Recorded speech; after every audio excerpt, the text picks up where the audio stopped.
Biasane ta iki? Ora kaya biasane piye? Biasane iki mung siji, iki kok loro sisan. Ha kuwi bejamu tanda ngono. Wis ge omong-omongan. Ora lunga lho, ora.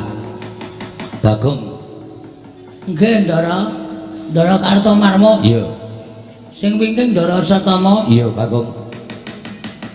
Padha mripate do abang. Kok ki anggur? Ora.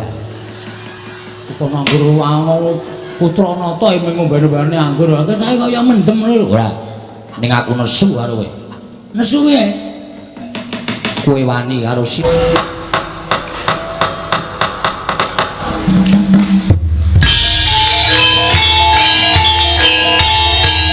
dilanjutkan pagelaran wayang kulit Semalang Suntuk oleh Ki Dalang Seno Nugroho. Selamat menyaksikan.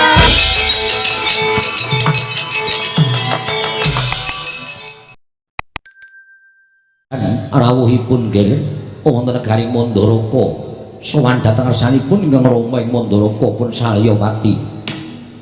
Kanjeng Rama sowan tansah pinayukaning kawidadan nering sambikala mboten manggih alangan setunggal menapa namung kepareng kula ngaturaken sembah sumangga ing pangabektinipun ingkang putra Ngastina Duryudana kunjuk sandhap wada paduka Kanjeng Rama Prabu Salya. Sesembahan kula Rama Prabu ing Mandaraka kula tampi akarya bombong raos sing manahipun tiyang sepuh mboten langkung puja pangastawan ingkang Rama kula aturi nampi nggih anak kula Ngastina kula pendhingga jimat paripin dayaning kasantosan paring pangestu paduka Kanjeng Rama ambawahono kabagyaning gesang kula Kanjeng Rama inggih matur sembah semono tanpa pepindhan lan kula suwun dina prayogaken anggenipun lenggah wonten negari Mandaraka anak kula anak Prabu Duryudana sampun boten kirang prayogi wiswanipun ing putra Ngastina Duryudana Rama Prabu Mandaraka kula nuwun sewu Hana Prabu Mandura sarawuh paduka ingkang Rama ing Mandaraka ngaturaken puja krami karaharjan rawuhipun anak Prabu Mandura anak kula anak Prabu Baladewa jagat wasesanipun Bathara Wayapura jagat Pati Indra Jaladewa kuwi Rama Prabu tansah pinanganing kawidadan ing sambikala sawanipun ingkang putra Mandura pun Baladewa manggya yuwana niskala sawan kula Durga Mendhak Kala Sirna namung kepareng ingkang putra ngaturaken sembah sumangga ing pangabektinipun ingkang putra kunjuk kersa paduka Rama Prabu Mandaraka Rama Prabu Salyawati kula tampi nggih akarya bombong raos sing manahipun tiyang sepuh mboten langkung puja pangastawanipun ingkang Rama kula aturi nampi kula punika jimat paripik dayanane kasantosan paring pangestunipun Kanjeng Rama amawahono kasantosaning lair batos kula lan amawahono kabagyaning gesang kula Rama Prabu Mandaraka syukur menawi kula mekaten mugi kasekecak wanggen jengantika lenggah anak Prabu Baladewa sampun boten kirang prayogi wiswanipun ingkang putra Mandura pun Baladewa Rama Prabu Mandaraka Karna anakku mantu Karna prayogakna nggon ngadhep ngarsaning wong tuwa ya nggih Basukarna kawula nuwun inggih Rama Prabu sampun boten kirang prayogi wiswanipun ingkang putra pun Basukarna namung delan sasampunipun kemareng kula ngaturaken sembah sumangga ing pangabektinipun ingkang putra kunjuk sandhap padha paduka Rama Prabu Salya sesembahan kula Rama Prabu Mandaraka Basukarna iya tak tampa gawe bombong menggaling wong tuwa ora liwat pangestu ning wong tuwa wae tampan ana karna kula pun dienggo jimat paripin dayanane kasantosan Rama Prabu prayogakna nggon ngadheng ngasane wong tuwa ya nggih sampun boten kirang prayogi wiswanipun ingkang putra pun Basukarna Pati Sengguni prayogakna nggon ngadheng ngarsaning Prabu Salya ing Mandaraka Pati Sengguni nenggih sinuwun sampun boten kirang prayogi wiswanipun ing ngabdi kepatihan lan derenan sak sampunipun kepareng kula ngaturaken sepinten ngalpatan kula diagung pangaksami jertan poti nimbalan kula nderek ngabiyantara wonten ing madyaning daturya negaring Mandaraka krana nderekaken dhateng sowanipun ingkang putra inggih menika pun anak Prabu Duryudana Sowan kula manggih niskala kepareng kula ngaturaken sembah bekti kula kunjuk sinuwun ya Suman ora dadi ngopo lan tak tampa sira ngaturake bekti kelawan Prabu Salya ora liwat pangestu ning Salya Tampanana kula pundi nggo jimat paripik ndayang ning kasantosan lan tak jaluk gandeng dina samengko iki jeneng ingsun nglumpukake marang Atmajaku utamane Atmajaku mantu ingkang lenggah ana ing Ngastina Mandura lan Ngawangga sabab dina samengko panjenengan ingsun dya babar wigati ning pasewakan ingkang ana gandeng cenenge kelawan negara Mandaraka tegese iki rembug kulawarga Mandaraka tak jaluk kanthi banget yen ora tinimbalan dening Prabu Salya ndak suwun kaya aja sambung rembug ya Suman kula ngestaken dawuh paduka anak sinuwun Prabu Salya menapa sampun paduka dawuhaken badhe kula candhi nggo jimat syukur yen to mengkono kula nuwun sewu nggih anak Prabu Ngastina wonten dawuh Kanjeng Rama anak Prabu Mandura wonten timbalan Kanjeng Rama karna wonten timbalan Rama Prabu mesthinipun andadosaken kaget sutaning galih menapa to sababipun kula atur nawala dhateng anak kula ing Ngastina menapa dene kula atur nawala dhateng anak kula ing Mandura bilih kalenggan menika paduka kekalih kula suwun supados rawuh wonten negari Mandaraka badhe wonten rembag ingkang nedya kula babaraken madyaning kedhaton negari Mandaraka ingkang sakmangke kula nyuwun udu penemunipun anak-anak kula nadyan namung wujudipun anak mantun nanging pangraos kula sampun kula rengkuh dados dene anak kula piyambak. Mila mboten maneh menawi babagan menika kula aturaken dhateng sinuwun Prabu Duryudana Mandura apa dene Sira Karna. Kanjeng Rama ndadosaken kaget sutaning manahipun ingkang putra Ngastina. Dene kula nampi nawala suraosipun nawala pirika kan maning menika ingkang putra Ngastina katimbalan sowan Rama samangke kaselak nata ling batos ingkang tan bangkit pinambeng daya-daya kula mangertosi menapa to sababipun paduka Kanjeng Rama nimbali piswanipun ingkang putra Ngastina Duryudana kula mbabarana ingkang sejati ingkang putra dya nganglungaken jangga nilingaken karna semanten ugi kula Rama mboten kados adat sabenipun teka aneh-aneh dene paduka paring nawala dhateng ingkang putra ing Mandura pun Baladewa sareng kula buka surasaning nawala ngandhap piyambak wonten tanpa astanipun Rama Prabu Mandaraka wanjing-jing ngantos kula gelak lampah kula daya-daya Prabu negari Mandaraka pengangkaing batos kula mboten wonten sanes kejawi namung enggal kula menika saged mundi dawuh timbalanipun tiyang sepuh kula ing Mandaraka inggih mekaten Rama Prabu tumunten ingkang putra ing Mandura pun Baladewa nyadong timbalanipun paduka Kanjeng Rama menggah menapa to sababipun dene janur gunung kadingaren jengandika Rama Prabu ing Mandaraka nglempahaken sangganing para putra mantu paduka Rama nadyan ingkang putra Ngawangga semanten ugi kula tadah wadana upami sowan kula menika mangke badhe nampi dedukan saking paduka Kanjeng Rama kula mboten badhe selak menawi nampi banjaran lajeng lelabuhan menapa ing sampun kula tindakaken upami kula kedah nampi kewajiban kautus paduka Kanjeng Rama monggo kula aturi paring dawuh kadhawana kula mbeta barang ing awrat mlampahi ing tebih kula mboten badhe swala tertentu kancah mastuti sabda tapa paduka Rama Prabu Mandaraka Rama Prabu Salyapati sesembahan kula hanjra ingkang puspita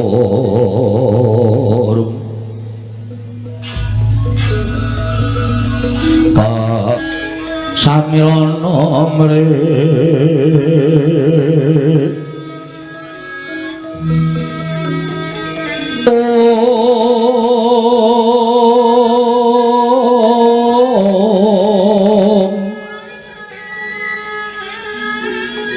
sekar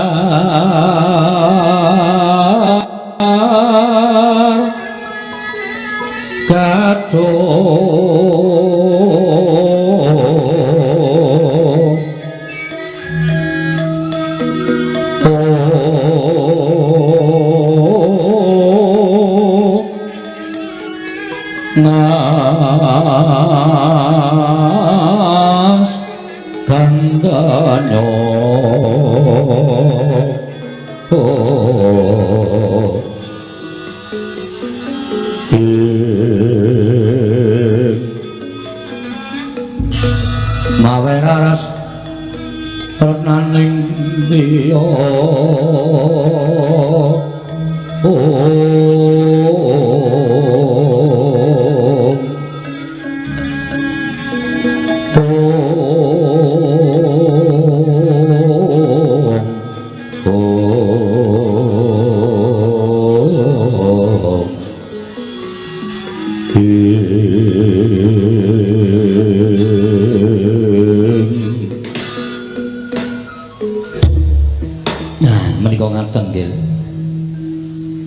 sareng kula nampi timbalanipun anak-anak kula mantu anak Prabu Ngastina anak Prabu Duryudana apa dene anakku Karna ing Ngawangga kaselak ing batos kepingin enggal midhangetaken menapa ing badhe kula handharaken madyaning pasewakan tumuntun sak mangke radi cemeplong manahipun tiyang sepuh kados ingkang Rama Salya ing Mandaraka Rama Prabu kasinggihan mekaten Rama Prabu tumuntun kababarna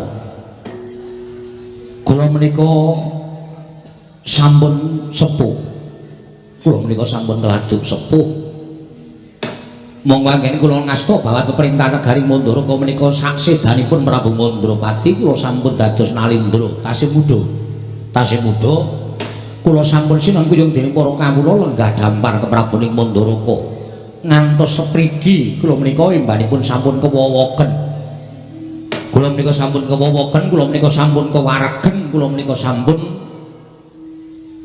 boten badhe sulap malih kaliyan derajat tuwin pangkat menapa manih kadonyan kula sampun kewowoken nyawang gelaring jagat kula sampun kewaregen dadi nalindra menika bungah susah pun kula lakoni amis bajin kula wis tau nglakoni inggih mila nalika semanten kula menika metan dasaripun kula menika nggadahi putra pawestri ingkang sedaya sampun winengku ing kakung inggih menika anak kula Banowati winengku dening anak Prabu Duryudana anak kula Irawati winengku dening anak Prabu Ngastina anak kula Surtikanti winengku dening anak kula mantu ing Ngawangga inggih menika pun Karna jaler kalih inggih menika pun Burisrawa kaliyan Rukmarata kasinggihan mekaten wonten mari damel menapa dene kadhuwan Rama Prabu paring dawuh glejah perkawis putra kula nuwun sewu negari Mandara ingkang wiyaripun semanten menika kala wau menawi sak mangke kula lengser ke Prabon tumuli kula ambrahmana upami kula menika gandrung kalian ulah kabrahmanan tumunten kula nilar kanalindran kula manjing wonten telenging gunung menapa manjing telenging wana tumuli kula ambrahmana negari Mandara ing semanten wiyaripun menika badhe kula paringaken dhateng sinten kula paringaken dhateng sinten tangan kula nek kula paringke kali anak kula Rukmarata menika tesih bocah dasaripun wong dadi ratu menika kudu kuat lahir batine kudu iso tumangkar pikire jalaran nalindra menika wong kang sinampiran pakaryan nyekel kendho kencenging pernatan amis bajining negara menika wonten kundhake nalindra inggih langkung-langkung menawi kula paringaken dhateng pun Burisrawa upami kula paringaken dhateng Burisrawa nuwun sewu apa ora entek alas entek omah Burisrawa menika nuwun sewu tata krama ora duwe unggah-ungguh menika dipun singkur remenipun saben dina namung rupyan-rupyan seneng-seneng muja hawa ngagungake dumeh anak nalindra ing Mandaraka tumunten tumindakipun boten nama mokal tumuli nggadahi watak adigang adigung adiguna monggo wong salwangsur kula mutaken bebasanipun sampun boten kirang-kirang anggen kula ngemutaken dhateng pun Burisrawa ewadene nadyan sak kranjang koplak ucape wong tuwa kaya kula niki ora tau dianggo dening si Burisrawa mula kula pasrah tumuntun wonten prentuling penggalih kaduk ingkang Rama ing Mandaraka negari menika badhe kula prail-prail negari menika badhe kula prail-prail tegesipun anak kula piyambak ugi pikantuk anak kula mantu ugi pikantuk supados samangke kanggo kamuktenipun anak-anak kula wadon ingkang sami gempil kamukten wonten negari Ngastina Mandura menapa dhewe wonten negari Ngawangga inggih mila anak-anak kula supados rawuh wonten negari Mandharaka menika estunipun kula namung badhe nyuwun pamanggih. Kula namung badhe nyuwun pamanggih menawi ingkang Rama sak mangke sampun samapta ing gati sawiga ing diri lengser keprabon nilar dhateng kadunyan negari Mandharaka tumunten kula ambrahmana upami lho. Lajeng negari menika kula pasrahaken dhateng anak kula ing Ngawangga menika etanganipun kados pundi kula nyuwun dawuh. Mergi nadyan kula menika sampun sepuh sing jeneng wong tuwa menika adaanipun sok ngendelke pengalaman ning nek pintere kalah karo cah nom. Inggih. Mila antawisipun pengalaman kaliyan kepinteran menika kedadipun dadosaken setunggal. Kula sampun gadhahi pengalaman anak-anak kula mantu nalindra muda menika kula suwun supados udu penemu babagan perkawis menika kula nyuwun dipun pernahaken. Kula nyuwun dipun pernahaken. Menawa sampun leres kula menika matur kados mekaten lan gadhahi pamanggih kados menapet mekaten menapa tasih kapetang lepat. Nggih, kula nyuwun dawuh. Siang hamong ceta pukulun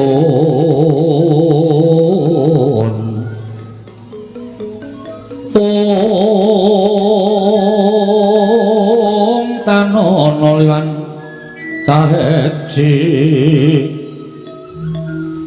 mila katur kang cundha maneh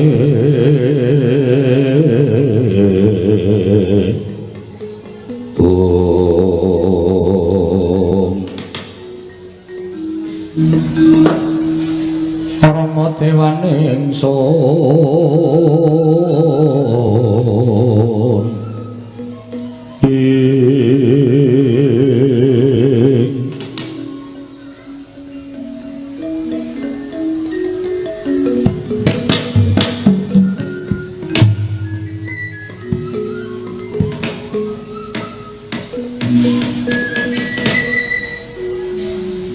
namit pasang Kalimantabi tidak beda ini lho dunia demawain tawang tua Rama Prabu anak kula ing Mandura wonten dawuh napa nggih nuwun pangapunten ala dikejut karo sing manahipun ingkang putra ing Mandura pun Baladewa dene mekaten ya sing pangandika paduka mboten kanthi kanyono-nyono mongke ngegumana musik wonten manahipun ingkang putra ing Mandura ingkang putra katimbalan sowan wonten negari Mandharaka menika alit-alitipun negari menika katrak ladu batang pinurih dadi ajahing rempung tegesipun wonten alindra ing bagian jongkeng kawibawanipun Kanjeng Rama Prabu Mandharaka. Monggo kali negari Mandharaka ketaman ribet awit saking polaing para nayaka lan para punggawa nanging jebul boten nyono babar pisan. Bilih mekaten ya sing pangandika Paduka Rama Prabu ngrembak perkawis waris negari Mandharaka. Lho pamunten Rama.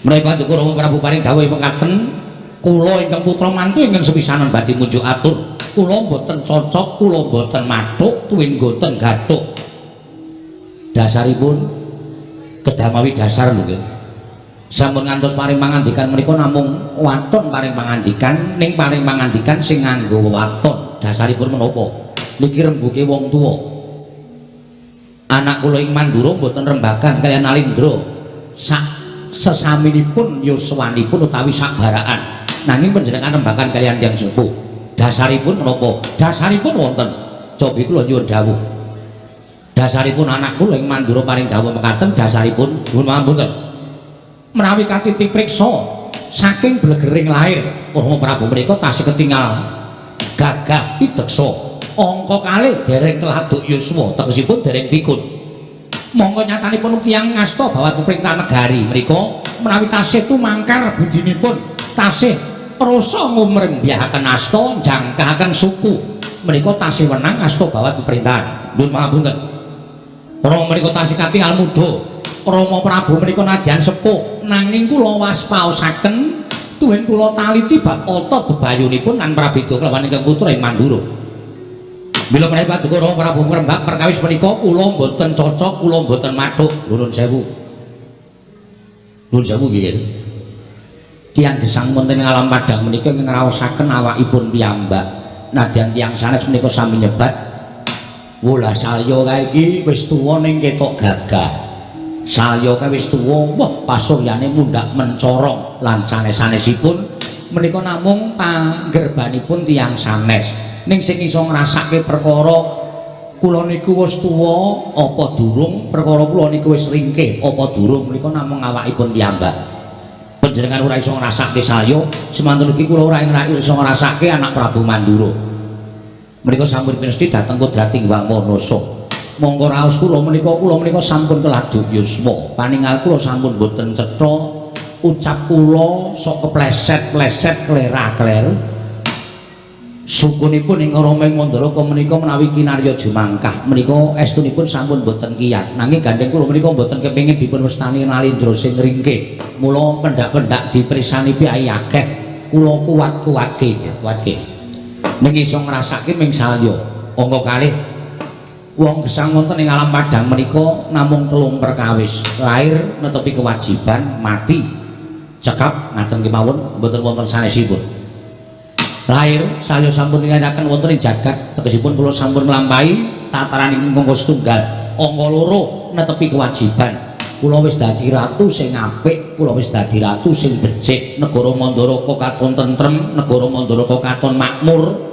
Kawulane padha sayuk rukun tetunggalan manunggal, tunggal cipta rasa karsa lan karyane. Angka loro negara Mandharaka menika dereng nate ketekan mungsuh.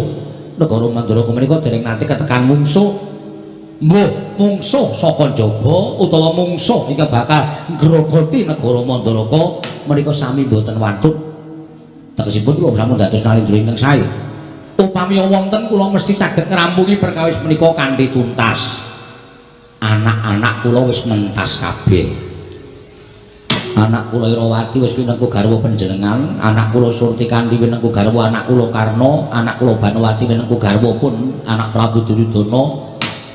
Nek anak lanang kuwi tumrap Salya, kula mesti mulang karo anak kula lanang aja gampang semendhi marang panguwasaning wong tuwa. Ning kulinakna bebodro dhewe. Sampun jaket to? Sampun jaket. Dados dinten sak mangke kula menika namung menggalihaken dhateng awak kula piyambak, uripe Salya kuwi sak teruse kepiye. Kula namung pados kepengin pados sangu kinarya sowan dhateng panguwasaning dat Kamurweng Dat. Nek wis entuk sangu sing cukup tumuli kula pasrah ngenteni jidaring pasti. Pantine Salya menika ya manut karo panguwasaning Gusti Ngakarya Jagat. Ning sadurunge kula menika ninggal jagat, apa-apa wis temata, negara wis temata, kabeh wis katon kepenak disawang. Lek kula sowan ngersani Gusti mangke upami titiwancine wis nekani niku ora kesandung-sandung, ora kesrimpet-srimpet lakune. Mila bab menika panjenengan sampun ngantos dhuwur.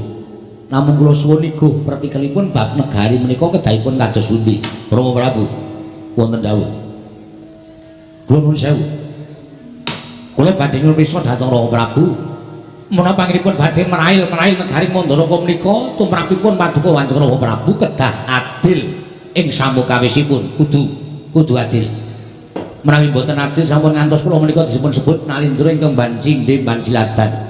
Menawi kedah adil mesinipun putra paduka menika boten namung menika. Kejawi kadang kula Yayi Rukmarata lan Yayi Brisrawa. Nanging estunipun ugi wonten ingkang gadhahi hak tumraping warisan negari Mandharaka. Panggriye. Sinten nggih? Sinten ingkang gadhahi hak tumraping negari Mandharaka? Nuwun pamunten. Kadang kula ing sawajajar pun bumira tawu.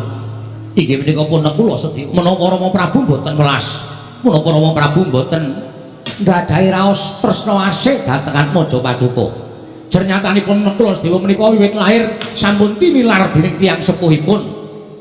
Tiyang sepuhipun sami seda sudarmanipun binanjut ing panguwasaning dewa, tumuli ibunipun seda kunduran. Tegesipun lare kalih menika Lula. Lare kalih menika Lula. Wiwit cilik dimong karo Pandhawa, karo kakangne telu, Puntadewa, Werkudara lan Janaka. Menapa Rama Prabu boten wonten mrentha raosipun badhe maringaken boten ketang sekedhik. negari ing Mandaraka dhateng kang putra pun Nakula Sedewa Rama Prabu.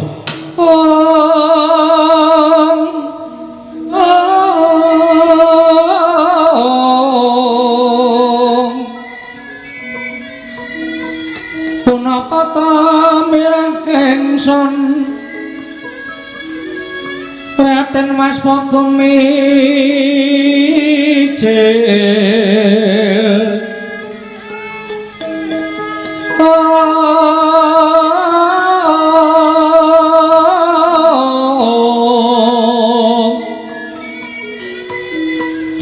tanpa karya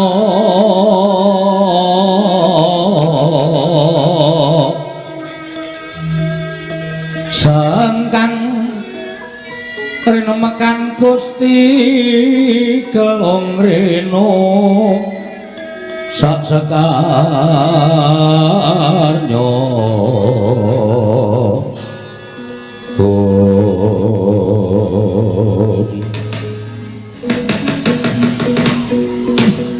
jagat Dewa Bathara ya jagat pangestu nggih matur nuwun sing andika anak kula ing Mandura ngemutaken dhateng ingkang Rama ing Mandaraka nadyan persasat kaya cinaca ing Bajralungit ngantos sepriki ngantos kula mboten kemutan dhateng anak-anak kula piyambak mongko menika kulit daging kula kula kelingan jaman nalika Narendra Ngastina binanjur dening panguwasaning dewa tumuli adhi kula Madrim nalika semanten seda kunduran Nakula Sedewa nalika semanten kula gendhong tumunten nate kula janji nggih kowe dadi bocah lolo kowe bayi wis ditinggal bapakmu wis ditinggal mbokmu seksenana jagat saisine yen nganti sesuk kowe dewasa negara Mandaraka ora ketang sithik kowe kudu melu ngrasakake kamukten aduh anak Prabu Mandura matur nuwun dene jengan dika ngemutaken dhateng ingkang Rama ing Mandaraka malah sak mangke cetha bilih kula tetepaken anak kula Nakula Sedewa ugi kedah pikantuk mboten ketang sekedhik inggih menika negari ing Mandaraka. Nuwun sewu Rama Prabu. Anak kula ing Ngastina wonten dawuh. Sewu-sewu kalapatanipun ingkang putra Tadhawadana. Menawi mekaten caranipun tegesipun Kanjeng Rama Prabu menika nerak macak nerajang perkata. Liripun nuwun sewu setunggal menika sanes turas Paduka Rama Prabu angka kalih menika atmajanipun ingkang rayi. Inggih menika pun Kanjeng Bibi Madrim mestinipun turas wanita menika mboten gadhahi hak tumraping negari Mandaraka menawi jengandika Kanjeng Rama Prabu ing Mandaraka paring dawuh mekaten tegesipun negari Mandaraka menika mangke badhe bibrah tatananipun mboten badhe sami pitados dhateng pangawaosipun negari Mandaraka kula mboten mathuk kula mboten sarujuk kula mboten cocok menawi jengandika Rama Prabu paring dawuh mekaten. Nuwun sewu Yai. Nuwun sewu. Sewu-sewu kalapatanipun ingkang Rama Tadhawadana. Nanging menawi mekaten menika caranipun sak mangke Paduka Yai Prabu menika badhe inggih menika njromprongaken dhateng asmanipun ingkang Rama piyambak dhateng juranging kanistan. Tegesipun satunggaling Narendra ingkang boten saged ngugemi dhateng menapa sampun dipun sumpahaken.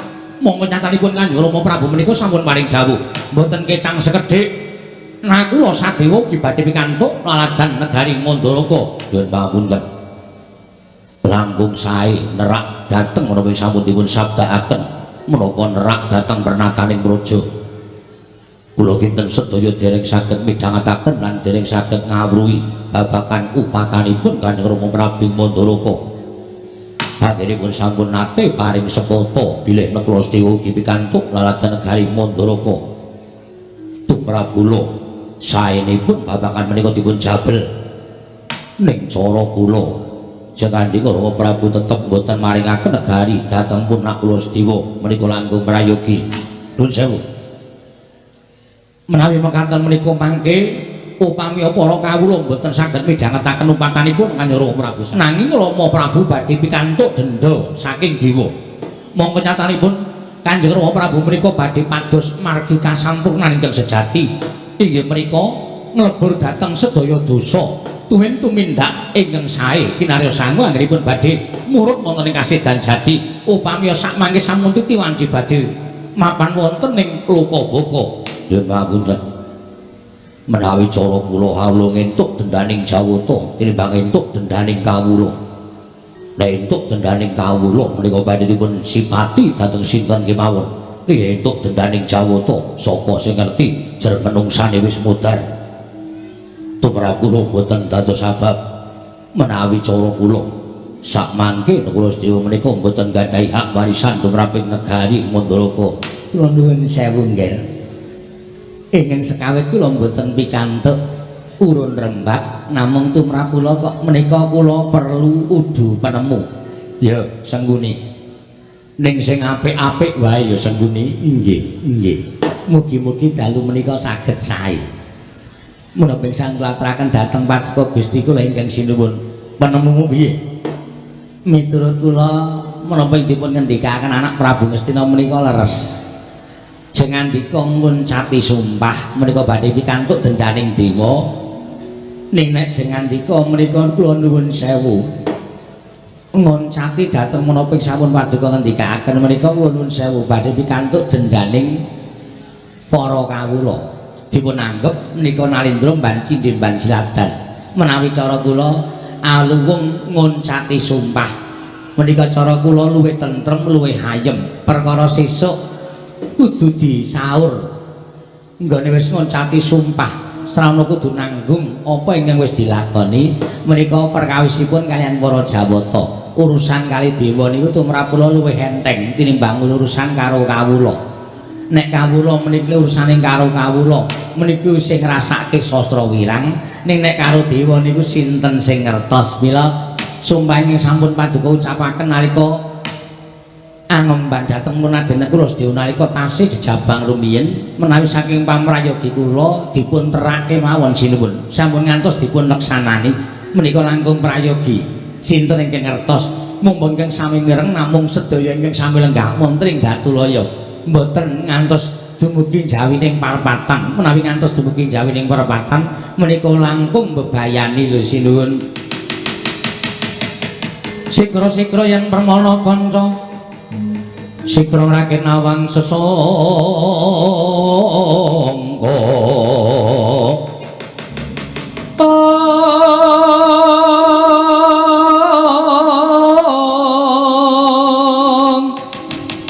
nalendra bak marwa sing sang Mangyakurta kota kaping Mangyakurta kota kaping irika sang Binarwasa irika sang Binarwasa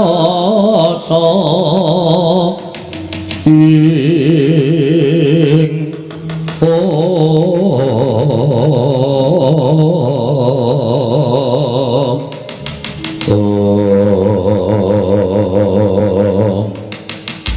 Sidemadaning pasewakan nalika sampeyan dhateng manjanipun repi ana patih Harya Sengkuni tinampi nata ing Mandalaka Prabu Salya dadosaken legek penggaling sanata Prabu Salya ngrenggahi kanyut nangka wardu kanyut ujare waganten wadu jare wakeca nginangun durung abale durung manding dasaring pertara kasaru geger njaba piyak ngarsa tamping mulya sebal punamuk apa to kang dadi darunane ora numacan kumuran Gajah Medha saka Wandilan kejawi namung sowanipun utusan sae negari Ngamarta nang abdi kinasih negari Ngamarta ingkang ngrepepeh pindha sata matarangan karya dingak kang samya mulat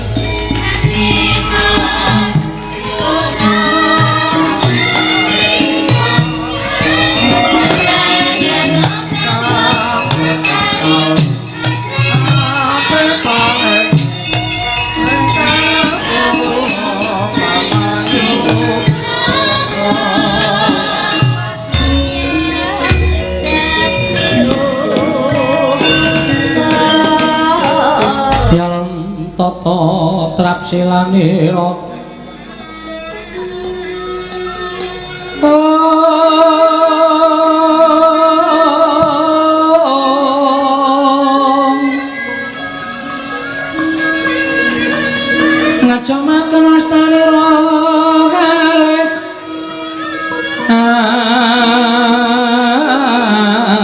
manira kalih pisan yen ngandika magawe pranta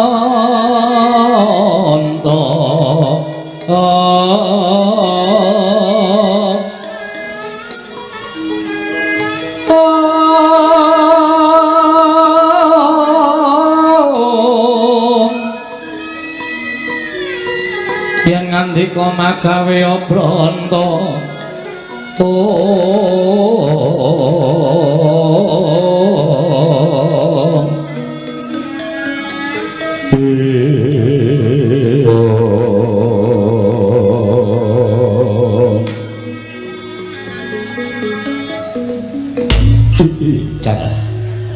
gawe kaget ora panglingi kira Petruk sowan ning Goro Mandharaka lah kok janur gunung Kadingaren Panakawan sowan ning Goro Mandharaka Petruk padha raja sapraptanira Panakawan nyuwun mangapunten nuwun amit pasang kaliman tabi tinebene iki lho dene Demawahing Tawang Tuwang sinuwun linepatno ing tulak manung lakar kaleresan kula abdi panjenengan pun Petruk nadyan awis-awis kula sowan wonten Negari Mandharaka namung dinten menika kula perlokaken sowan wonten Negari Mandharaka kepareng kula ngaturaken sembah sumangkeming pangabekti kula kunjuk sinuwun iya wis ndak tumpah kali bombong Tyas Ingsun ora liwat pangestu ning Sun Tampanana kula pundi nggo jimat paripe dayana ning kasantosan paring maestu paduka mawakana kabagyaning gesang kula sinuwun ora antaraning kowe karo Bagong kok lete suwe men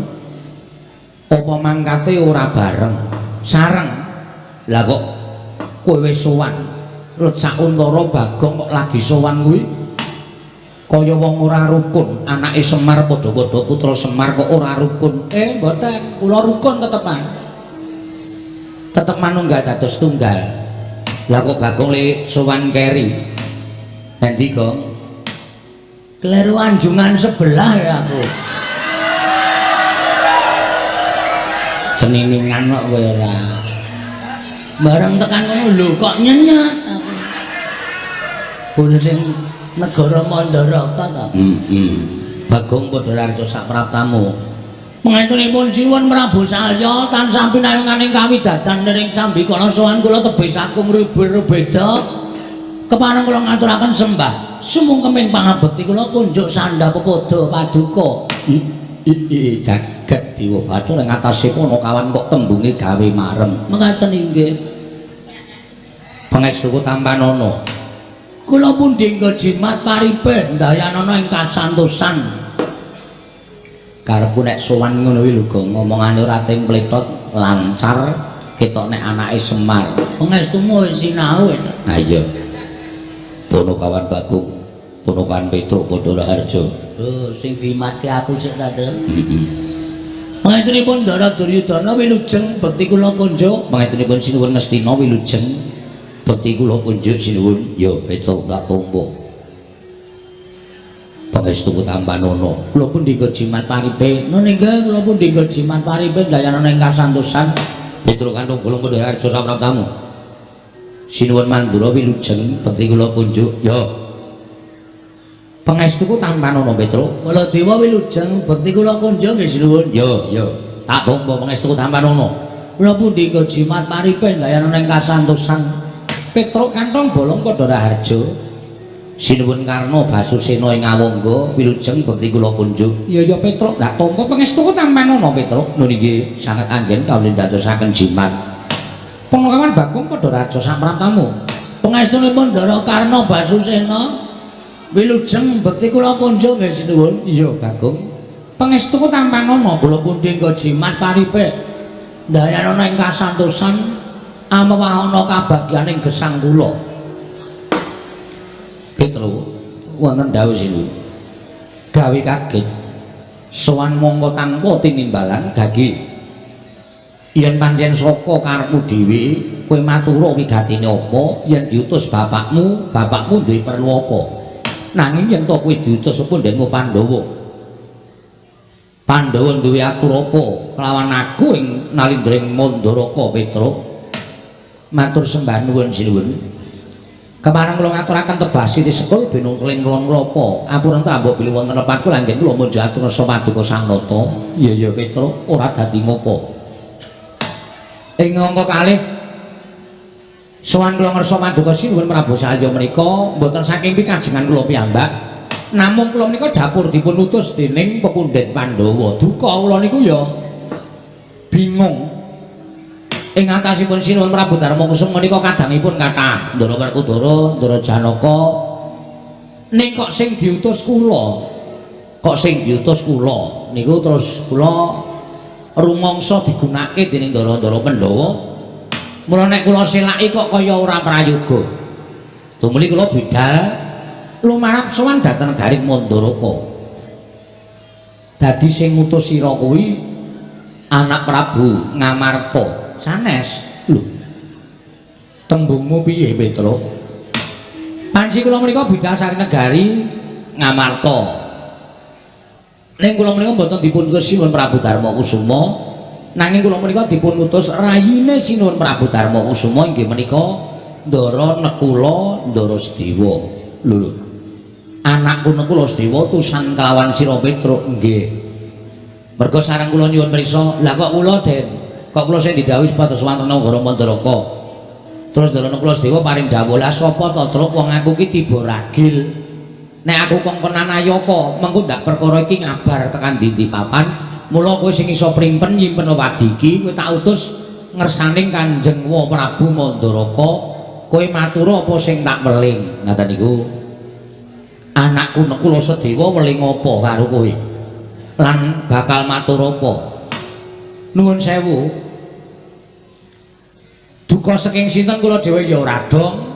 Ning kok Ndara Nekula Sedewa niku prisa. Prisa nalika Sinuwun Mandaraka tau tate ngucap sumpah. Nadyan Ndara Nekula Sedewa menika tasih bayi itu nalika semanten tinilaring kenging Bu Dewi Madrim kali Sinuwun Prabu Pandhu. Bocah nika dadi bocah lolo utawa kasarane bocah yatim piatu. Iya Petro.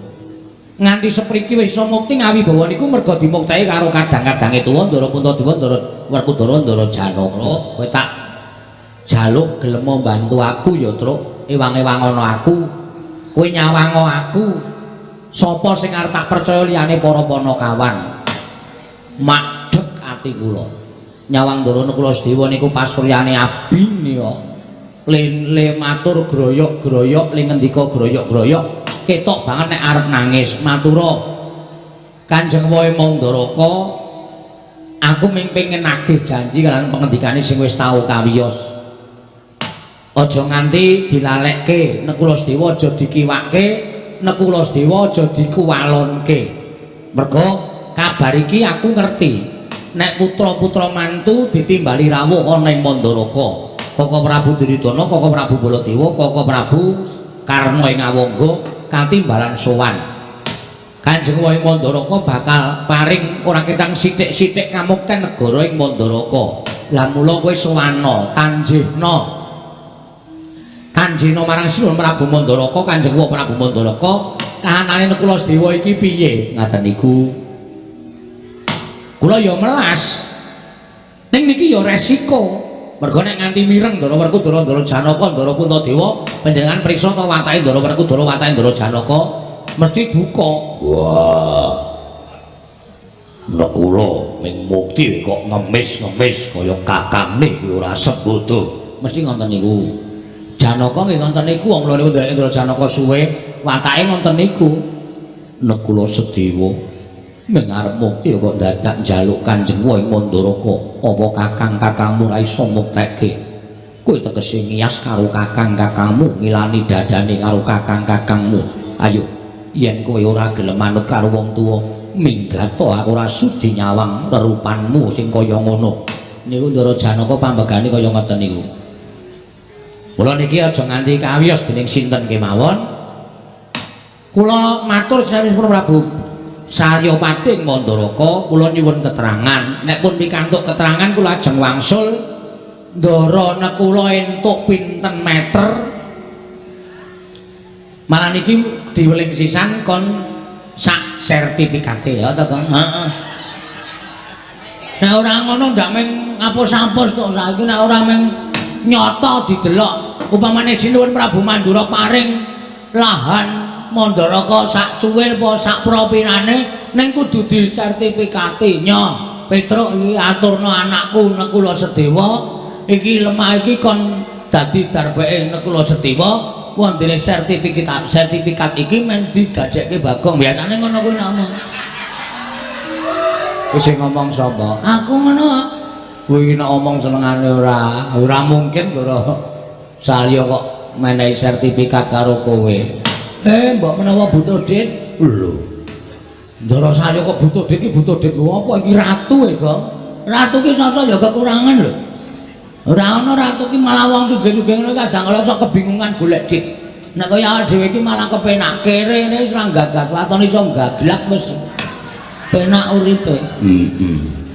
Matur mawon atur kula menawi dipun paringi utawa atur kula menika katampi matur sembah nuwun nanging menawi boten sabab saking menapa kula nyuwun dasaripun menapa panjenengan padha karo nguncaki sumpah sing wis dingendikake dhewe niku mboten apik atur kula menawi wonten lepat diagung pangaksama sinuwun kula nyuwun pangapunten nyadong dawuh timbalanipun Sinuwun Prabu Saryapati Mandaraka jagat dewa Bathara anak Prabu Mandura wonten dawuh kula nyuwun pertikelipun sing kanjeng anak Prabu Mandura ingkang kapitang anak kula mantu ingkang sepuh piyambak Rama menika margi ingkang langkung prayogi gandeng samangkin kula Sedewa sampun utusan kalian Petruk kantong bolong kula aturi ngleganti dhateng manahipun rayi kula kekalihipun kula Sedewa panjenengan pantuku Kanjeng Rama kedah paring mboten ketang sekedhik inggih menika laladan negari Mandaraka sageta kinarya mukti kadang kula pun kula Sedewa samangke menawi jenengan mboten peparing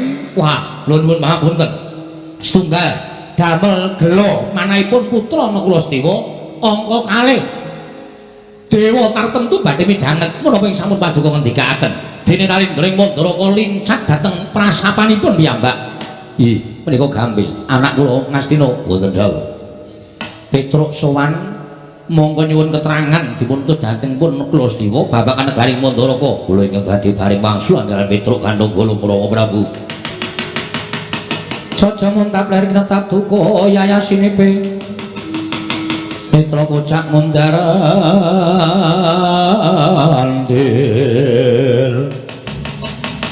hitep nyomangolon caka wadanane rombaranang ing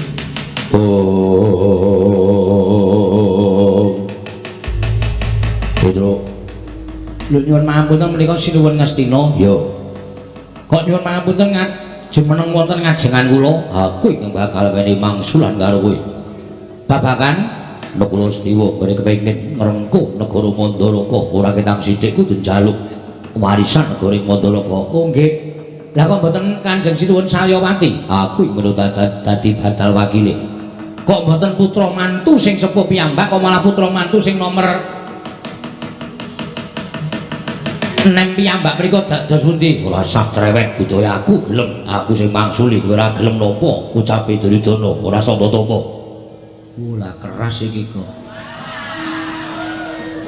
kok malah kaya ngene wis nek kuwi sing wangsulan cetha dadi masalah terus yakin asli wis to arep kowe nganggo pawadan Ndara Nekula Sedewa niku wong lola Ndara Nekula Sedewa niku wong ora duwe bapa wong ora duwe ibu nek mungsuh ratu siji iki wis tenan wis pahit iki ra dirasa kamanungsan kok iki nyumbang yatim piatu ya ora tau nekake wong sing ora tau ora iso mangan ya ora tau ora iso nyandang ya ora tau sugih ya sugih mergo cetil kuwi kok ngambine iki sing apik ora mampu apa krungu mbok ben wong nyata aku ki nek omong nek nyata ora masalah dirungokke karo sing tak unekke iki nek nesu tandangane tandangi piye maksudnya ya tak tandangane karo kowe barang lho kok karo aku barang iki aku ora wani kok wah lha piye ya wis berarti aku rasa omongan ora Petruk nun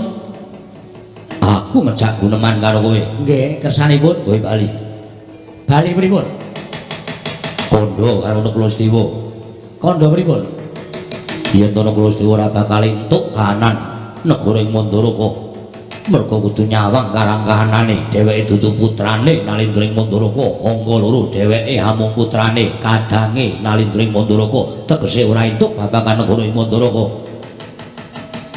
mula kowe bali ora usah dadak wani harus nuwun Prabu Salyapati apa meneh kowe nyentulane rembuke Duryudana kowe bali ora usah melu-melu perkara iki kowe bali yo oh nggih nek ngoten kula tak wangsul nyuwun pamit madal maselan kula tak mangsul kantos nuwun Prabu utawa matur sanipun Ndara kula Sedewa nek napa sing digendhekake Ndara Ngastina menika minangka badal wakile sinuwun Prabu Salyapati yo yen kula Sedewa ora trima ora adu arep karo Duryudana nggih nyuwun pamit sinuwun sing ati-ati aja kaya bocah cilik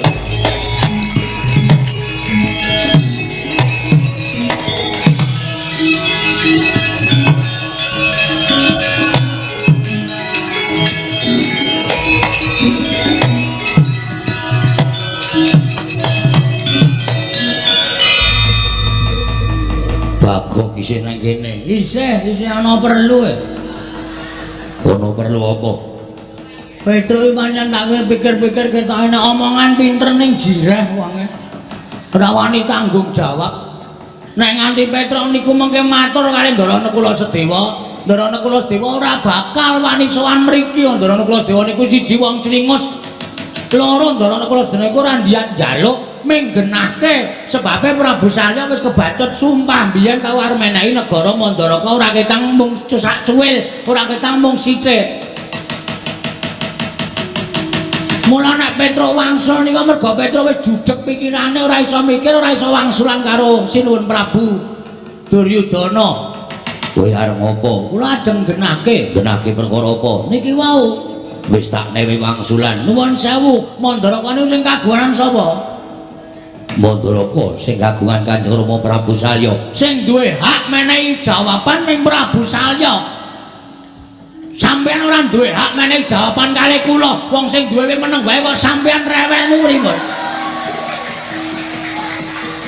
Lah, ketoke wong kaya ngene iki kok bener ngono lho. Edan kok bener S1 lho. Sarjana Durjana. Durjana maling ngono lho. Sarjana apa ora? Aku sing minangka dadi badal wakil. Ora ana ndung warisan kok wakil-wakilan ki ora ana sing jeneng tanda tangane kudu asli kok, Mas. Saora-orane cap jempol kuwi kudu asli kok wakil. Ha sampeyan nek pancen wakil terus niki pripun nek diwakil kabeh? Ora iso. Sinuwun Prabu Salya sing duwe hak. Wong ae Bagong nek ora sing wangsulan Prabu Salya ning paring pangandikan Prabu Salya, aja kok kon metu. Ora gelem kula ajeng metu saka negara Mandaraka. Petruk wis bali. Kajenge Petro mulih ya men. Petro mulih ra entuk gawe men netangis karo Ndara Kula Sedewa. Suwanten ngersane Ndara Kula Sedewa, "Ndara, niki kula entuk wangsulan saking Prabu Duryudana, kahanane kaya ngeten. Wong loro niku mung nangis. Satriya ora duwe bapak, ora duwe simbok. Arep sambat karo kakane malah didukani. Anane mung do rangkul-rangkulan nangis. Mbangane Bagong weruh Ndara kula do nangis. Lu wong Bagong sing kudu iso nentrenke atine Ndara kula." Jagat Dewa Bathara Paman. Wonten dawuh pripun? Pancen cah siji niku pekok tenan. Wis anggris gelem omongan kok malah ngungkuli sapa-sapa. Ora usah trewek ni. Rasa melu apa meneh kowe sing ngene kowe iki ora duwe hak melu pertemuan kaya ngene iki. Iki pertemuane bapak karo anak sing ngandung warisan. Kowe kok nyelo-nyelo kowe iki ora ning negarane dhewe, ora ning negarane wong liya mesti mbebutek kahanan negara kok. Bapak wonten dawuh badhe wangsulan majeng mriki. Sampun mboten mawon. Ndak malah kewirangan nggih malah ngrekoso urip kula. Kowe kudu lunga. Mboten ajeng lunga. Bagus. Wonten dawuh. Yen ora lunga tegese kowe wani karo Duryudana. Lho nuwun sewu, kula nek ora marahi. Kula nek diwarahi niku nek upama kula landhesane siji bener, niku ambok karo sapa-sapa kula ora wedi. Nah niku patokan kula mung ngoten Mas Sinuwun. Tur kula teng mriki nggih bener wong sing duwe negara dudu sampeyan kok sampeyan sing paring dawuh, sampeyan sing mangsuli. Emoh. Kula ya bener, mergo kula kepengin midhanget sabdanipun Prabu Saryapati Mandraguna. Mandaraka. Saking mempeng kowe kleru. Aku anake mantu. Luwe-luwe anake mantu. Ngono ta? Nek kowe ora ngepek anake Prabu Salya, kowe ya dudu anak mantu, kowe ya dudu sapa-sapa. Sing duwe aming Prabu Salya. Yayi. Bagong menika najan dipun menapak-menapakaken dasaripun leres. Panjenengan wayu pawadan menapa-menapa tartemtu kawon. Mila kula aturi ngawon, tinimbangane mangke panjenengan malah kewirangan. Yayi, menapa dipun ngendi? Aturaken Bagong menika cocok tuwin leres. Jagat Dewa Bathara. Lagi iki Duryudana kalah omongan karo kere. Mula aja sok ngina karo kere, gililusi jalma tan kena kinira. Wujute kaya ngene iki ning aja disawang wujute. Iki lagi arep kondiang aku kok. Di-streaming to iki padahal wong akeh do ngerti nek Duryudana kalah adu argumen karo Bagong. Argumen ki apa? Argumen iku napa? Mbok. Aku ki iso omong ora iso jelaske. Iso maca nang koran-koran kan. Malah kewirangan. Mungsuh Bagong ora iso nanduki omongane Bagong. Paman dos pundipun lenggah nglawan ingkang sekeca kajenge anak Prabu Salya ingkang paring dawuh sewu sinun Salya ingkang paring dawuh. Bagong wonten dawuh. Aku durung iso menehi keterangan sing gumathok. Sampeyan ampun melu-melu lho. Sampeyan aja melu-melu Prabu Duryudana lho, duwe adeg-adeg lho. Ratu nek ra ndek adeg-adeg mung rubo-rubo gedang.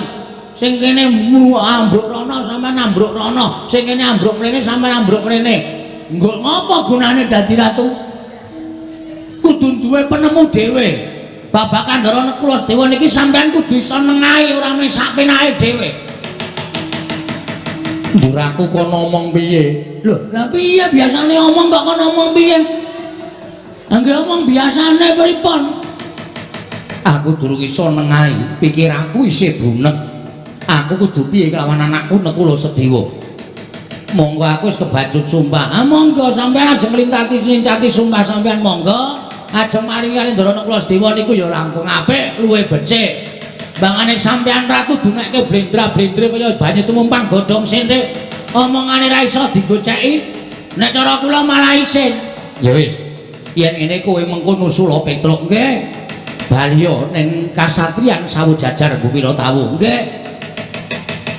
Yen to apa ingkang ature anakku Kulasedewa lagi ndak pikir ning aja kuwatir. Mesti aku menehi satara paring karo anakku Kulasedewa. Nah, ngono lho. Dadi ketok tentrem kahanane. Ngoten mawon malah prayogi, ngoten mawon kula nek ngoten kula nyuwun pamit. Iya. Ora ketang durung ana keterangan sing gumathok nek wis ana trontong-trontong sulake pepadang. Iya. Sampun nggih sinuwun. Ya sing ati-ati aja kaya bocah cilik. Ngono nggih matur sembah nuwun. Sinuwun Duryudana kula nyuwun pamit. Ora caturan karo dapurmu. Ora caturan ya wis. Aku ora caturan karo kowe ya ora apa-apa. Aku bali ya seneng. Kurang ajar ta. Aku ki patih kok mung disengseng. Patih mambu. Mula jenenge Sengkuni. Iya sing ati-ati Bagong. Ya ngono wae penake nang kono. Iya wis ora kurang kepenak.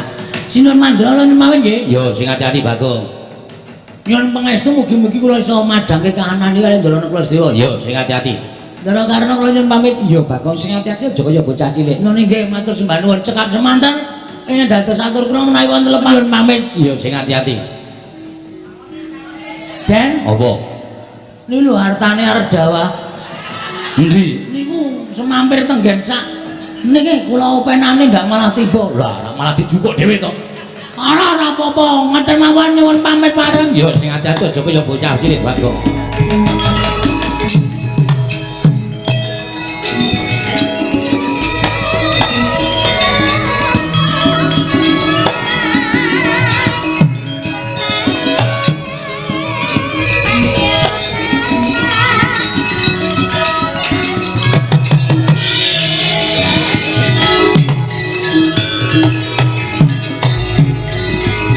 Duryudana alon ngandika halo menika dhuharine ingsun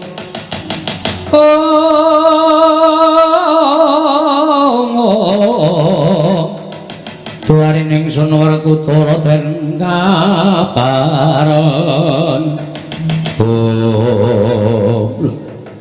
anak mantu ing Ngastina ketingal gorek lenggahipun tumrip majeng ngersanipun ing Roming Mandaraka nggih Rama Prabu dinten samangke menawi panjenengan tasih pitados kaliyan ingkang putra ing Ngastina pun Duryudana lan kula menika saptasih dipun anggep putra mantu rampunganipun perkawis Nekula Setiwa menika mugi kapasrahna wonten tanganipun ingkang putra ing Ngastina menawi boten paduka paringaken dhateng ingkang putra ing Ngastina babar pisan kula blakotang terus terang kula boten badhe nampi negari Mandaraka nadyan namung sapra tigang dosa paring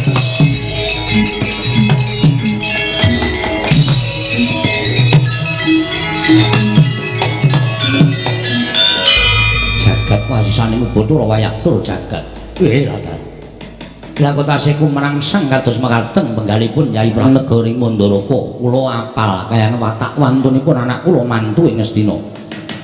Tanpa dinamung badhe ngubar mawi peperangan negari Mandaraka badhe nyegat dhateng lampahipun Petruk menapa dene Bagong lan badhe dipun kroyok dening Sata Kurawa menika adat lupiya ingkang sampun boten saged dipun ewahi. Kula ingkang badhe jagi dhateng kamuntunipun Petruk kaliyan Bagong namung sampun ngantos dados regejegan lungguh nggih kula sampun sepuh Rama petangan tartemtu dawah wonten ing petangan ganep syukur menawi kula mekaten karna lunga maring adhawe ora usah melu-melu perkara iki njejekno marang adeke Nalindra ing Mandaraka Prabu Salya yen to kowe mbangun miturut kaliyan dawuhing Ratu Ngastina tegese kowe padha karo melu ngorek-orek marang pasuryaning wong tuamu ing Mandaraka menapa sampun paduka dawuhaken badhe kula candhi nggo jimat lan kula ugi mangertos bilih Petruk lan Bagong menika ponokawan kula piyambak. Kula mboten badhe mentala damel cintrakanipun ponokawan kekalih menika Kanjeng Rama. Syukur. Yen to pancen kaya mengkono kaya wis paripurna. Pasewakan ingsun bubarake. Kawula ngestaken dawuh ingsun kundur kedaton karna. Sembah kula nginggalaken Jengkar Paduka Kanjeng Rama Prabu Mandaraka. Purna gati ning pananggilan. Sanada sukundur kedaton jelek saking gamparan itu nggih nampit gamparan gak tanggung Joko Paloro ing sami ngambil pacraning keprabon kawis tengah saking Mandra tindaknya Sri Naranata katinon saking Mandrawa kaya tansah jejengkaran tindaknya Sri Naranata wau paripurna sang nata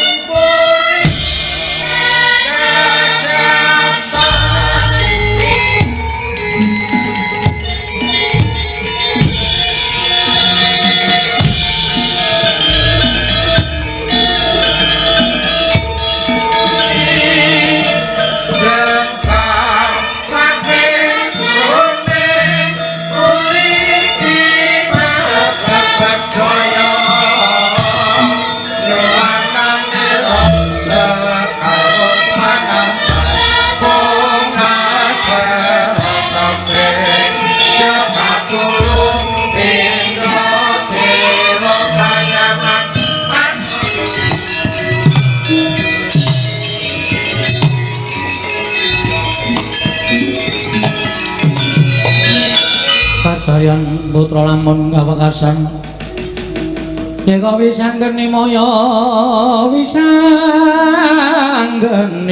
Wisnu Pratenta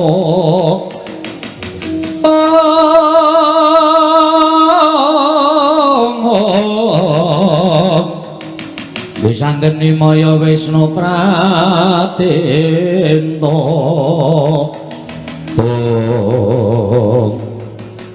kowe mau dadak keri ngopo iku? Awake iki wong ketoke berpendidikan bergoblok. Goblok piye?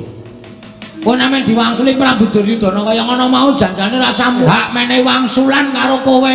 Kuwi Sinuwun Mandaraka merga negara Mandaraka kuwi kagungane Sinuwun Prabu Salya. Ming perkara sampe kowe dunekke Petruk kowe bali kok mulih. Lah terus meneng kono ngopo? Lho ya gayeng geger. Geger tegese Prabu Duryudana tak waneni. Terus ayo pokoke tak waneni terus aku metu njaba ngene iki. Kowe ora ngerti resikone. Resikone ngopo? Prabu Duryudana nek gawa Kurawa, watake wong Astina ki nek dicenulani rembuge mesti terus nggunakake cara kasar. Tegese piye? Dawuh karo Kurawa pirang-pirang kok nyekel aku, nyekel kowe. Ora malah golek perkara to senengane. Ora malah golek perkara iki kriwikan dadi grojokan, geguyon dadi tangisan. Aku gah nek carane kaya ngene iki. Nah aku gelem lho. Nek kowe gelem piye? Aku pancen tak sengaja to. Tak sengaja piye? Pancen niatku arep njajal ketrimane urip. Ketrimane urip. Sak suwene iki aku ndelok ki meng kowe sing gelut karo Kurawa. Kowe mesti entuk jeneng, kowe mesti menang. Aku arep nyoba Bagong arep kerengan karo Kurawa iki menang apa ora? Kowe mudar, Gong. Kowe mudar nek musuh Kurawa. Sikilmu cendhek, awakmu lemu, tanganmu cendhek arep mungsuh Kurawa wis arep kok menang apa? Giri lusi jalma tantena kinira. Aja sok ngias karo wong kaya aku ngene. Asli aku nek wis muni ngene iki ora kena dipenggak karo sapa-sapa. Wani tanpa aku kowe minggat to rasane nang aku. Ora tok ewangi ra masalah aku. Mun nganti bengok-bengok njaluk tulung aku titenono. Walah wis to. Aku wis sadar wong urip ning alam padang ki mung ngantri modal. Dadi mati saiki ya apik, mati sesuk ya monggo kersane sing gawe urip.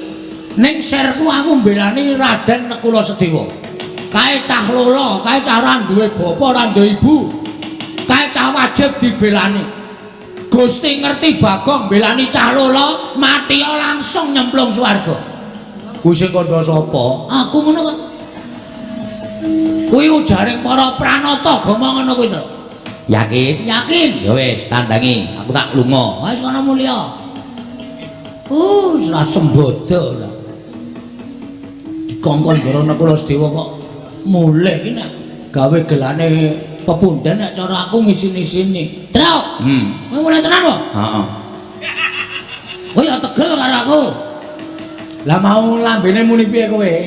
Kowe mau muni piye jare wani, jare arep ngadepi Kurawa. Bareng kene arep mangkat mulih kok diundang. Kowe nek mati ora rumangsa kelangan aku to? Nek aku mati aku kowe ora rumangsa kelangan. Lah kowe sing niat duwe gawe perkara kowe kok kelangan piye? Wis kono-kono ora jaturan. Minggat ana? Yo. Iya. Bali ya Bali. Truk. Kowe kok ngono ta? Kowe iki ngewuhke kok Gong ora. Piye karepe piye? Ya kowe iki ora sange wangi ning ngulatke aku. Ngulatke kowe terus perkarane apa? Nek kira-kira aku terdesak kowe maju. Ah jenenge kuwi njaluk bantuan. Kuwi jenenge njaluk bantuan. Njaluk bantuan ki rak kula nuwun. Kula menika tiyang mboten gadah ngono kae. Kuwi bantuan dondo donya nek iki bantuan tenaga. Wis, rasa kok kan ngomong. Nek butuhe kowe rasa lunga. Kowe peng takon delok kridane Bagong. Ya, deloke kaya ngapa? Nonton no. Ya, ya.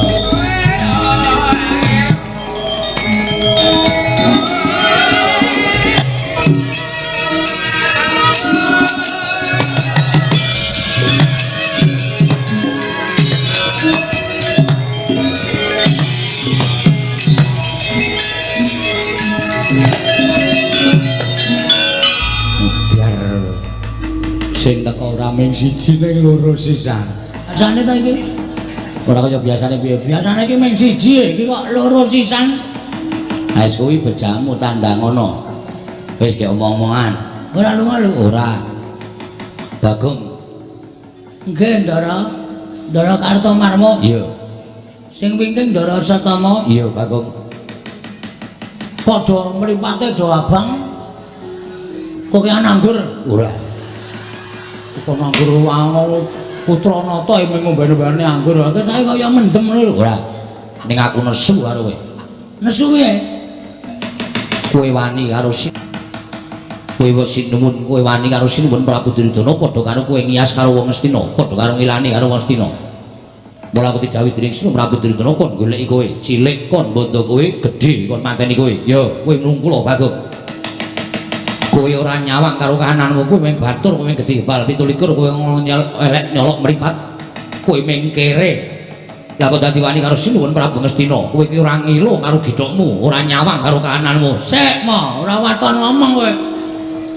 Gong. basa. Basa apa arep gelut kok basa? Rasa basa. Ora aja waton ngomong kowe. Kowe ngunake Bagong gedhi bal 17, kowe ngalek nyolok mripat mung kere, ning aku ora menungso. Lho. Lah kok kowe muni ngono? Lah saiki kowe nganggo sandangan apa nang kowe kudu menungso, kowe iki blesteran. Blesteran apa? Bapakmu pendeta, mbokmu wis gogong ora gawe masalah. Kowe minggat wae kono. Malah ngegol-goli kowe iki. Kono minggat kono. Kowe ketoke menungso ning jane kowe iki blesteran, kowe iki anak durna, mbokmu jaran. Lho, kok kowe iso ngomong kaya ngono? Wah, aku ngerti sejarahmu kok. Biyen nek kowe resepsi, bapakmu resepsi pernikahan karo mbokmu ya aku mangkat. Dadi aku ngerti kahananmu. Wis asa tama jalo teruske, kowe nek karo Bagong malah kewirangan. Perkara iki piye? Kowe bali apa ora? Bali nang ndi? Bali nang negara Ngamarta kondo karo Naklasdewa. Yen ora bakal entuk sithik wae negara Ngamarta. Aku gelem bali, nek wis gemlundung sirahe Bagong. Modar tenan kowe wis sak tinggal kok. Tok. Gumlundung sirahe Bagong. Wani karo kartomanmu. Sing tak wedeni awakmu. Ora minggat kok kene ditenono. Tak krubut loro tak tugel gulungmu. Mapano kendara dene aku Bagong. Weh, ayo buktiku sing tekaning pati. Kowe iso matani Bagong bumi langit tangkep. Iki mergane patimu. Panggal tak ayone legane ati.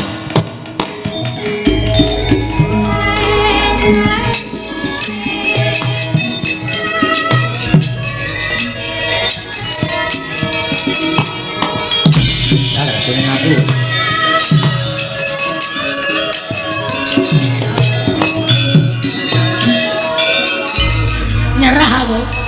Nyerah piye? Biasane nek do perang aku ndelok wayang kae. Oh, ndelok kowe barang ya wayang kok dadak. Ndelok wayang. Kaya tangane ngene iki kono langsung gletak ngono. Iki mampu ngene iki ra keneng. Oh, tanganmu cupet kok. Terus piye? Kowe wae. Lah, ra tenan to. Sembodo lah. Aku tak leren. Urung apa-apa kok leren. Aku tak ngematke saka kadoan. Iya. Kan aku sing perang. Ra urung ya aku sing temandang gong. Kowe nglelang nek perang wis bola-bali ketemu karo Kurawa menang terus e. Ayo aku kok ya. Heeh. Lakon apa wae anggere Petruk ketemu Kurawa kok iso menang ya terus kok nglelang ya. Ayo anak Semar iki ngleleng dhewe aku. Awake dawa dhewe, tangane dawa dhewe. Wis gak mangat tak make ngono tak foto. Ya. Kene HP-mu. Ngece kowe. Dime HP ku ora ono kamerane kowe ngece. Ora duwe ora, yo nganggo aku. Oh iya. Mbok kirim ke aku. Nek kirim ke liwat ngendi? HP-mu meng 3310 kok. Ya engko dikirimke di after ya kok. Hah? Di after terus kirim ke aku. Tak pajange nang apa ruang tamu nek aku pas gelut. Oh iya, ya engko tak afterke. Ya, nonton bae kowe. Heeh.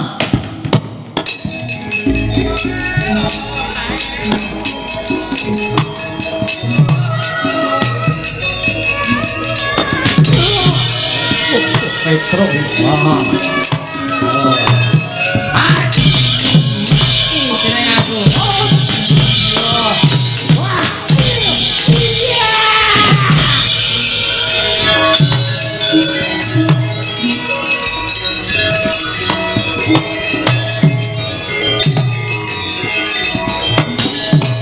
Mati sing aku. Projok tunggal. Ora kelakon mati derajat teko malah.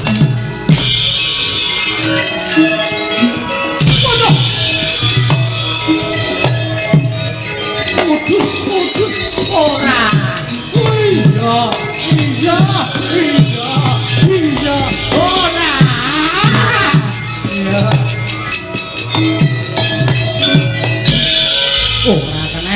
Ora keneng. Ayo. Ayo, pokoknya anggere aku frigel wae sengara kena. Asem kowe nglereng-nglereng. Ora ngomongi. Seneng nek cengelku banyak. Wong kuwi senengane sok kemetok-ketok. Kakane lagi ngendani tumbak pirang-pirang. Pokoke malah jedul mrono peneng sirahmu. Upus, udus. Iya. Iya.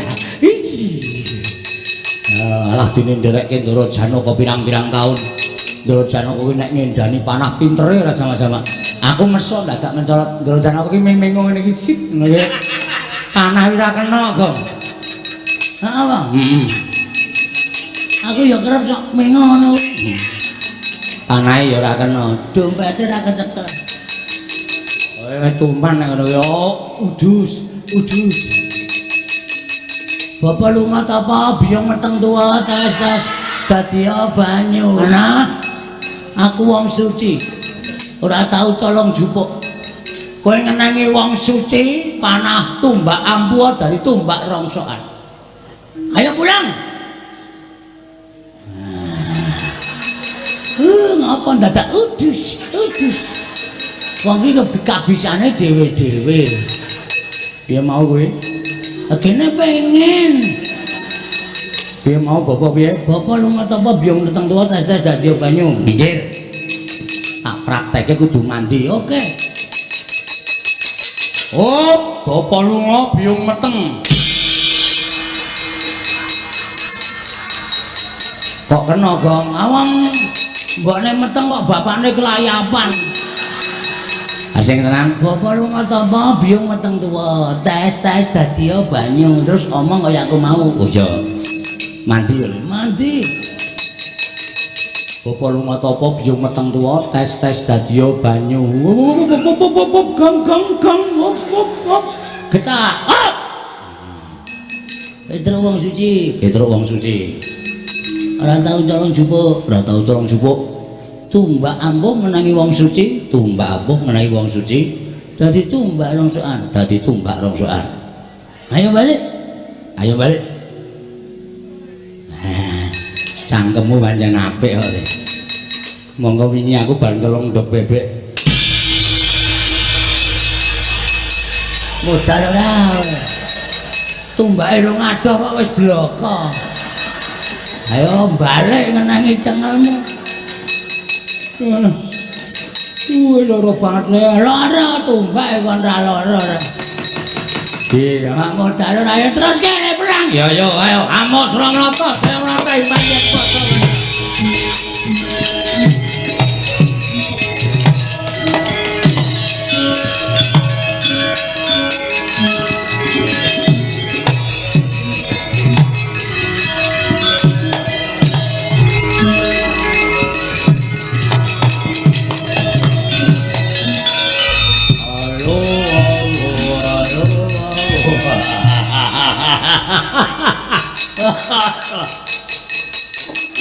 Petro inggih Ndara Dursasana ya gleleng kowe mundurke Kurawa pirang-pirang ora trondolo sampean mriki ajeng napa nglabrak dapurmu nglabrak kula ya bondo kula mestine ora mengko Bagong sing baku bondo ora ngilo kowe derajate kere kok wani karo kok Prabu Duryudana jeleh nyawang gelaring jagat jeleh nyawang seming rembulan daluk mati meruput kowe le ayo kaya paku sing tekaning mati manut kula yo arep sampeyan sik kula yo trima weh la wani wis semaur wani wae mung semaur kok ora wani ning kene tentokke kula napa sampeyan sing bakal tekaning mati. No, ayo.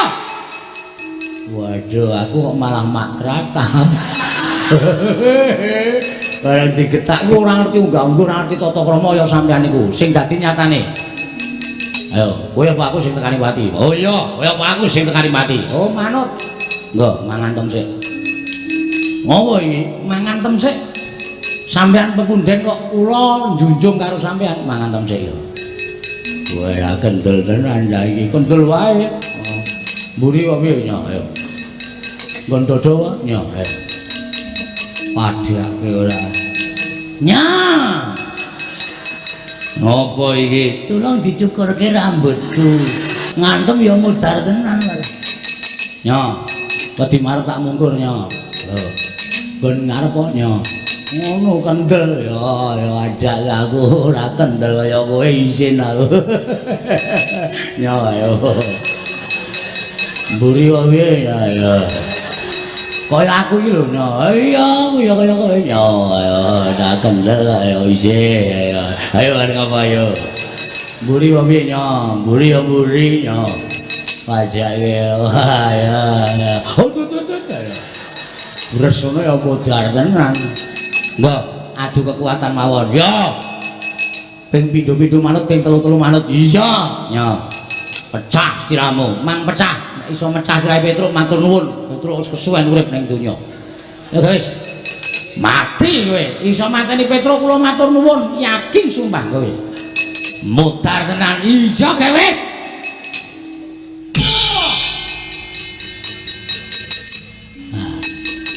Wejian mumet ora mboten pet-petan mboten kaya dipijeti perawan waduh akure diantung kaya pijeti perawan sekali lagi wah iya pecah tenan saiki mang pecah sing gleleng Mas wah mboten tenan ngene iki jenenge adu kekuatan rasa ndotok bupak pisan lekar percuma yo kene lho iki dikapake iki lho gentenan mau janjine ra gentenan kok napa sampean ora isin diprisani piye ismene akeh kok ora gelem gentenan ndo batin Dursasana iki jebulno jireh Dursasana iki kadang nata ning wah jireh apa ora isin isin yo kene yo halo yo ngati-ati yo wingi bar tak nggo ngantem sirah sapi iso pecah dadi papat. Wah cangkeme kuwi jenenge ngedeg-degi kaya ngono. Wong ming wong ngomong kok omong iki jenenge ngedonke mungsuh. Ora kena ya ngono kuwi. Ya wis rasa omong. Ya ora lah ngomong terus bres ngono. Nggih. Semelah. Oh kuwi ndonga barang. Apa-apa ki nek diwiti saka semelah kuwi apik wong Jawa. Ya mek nggih ya.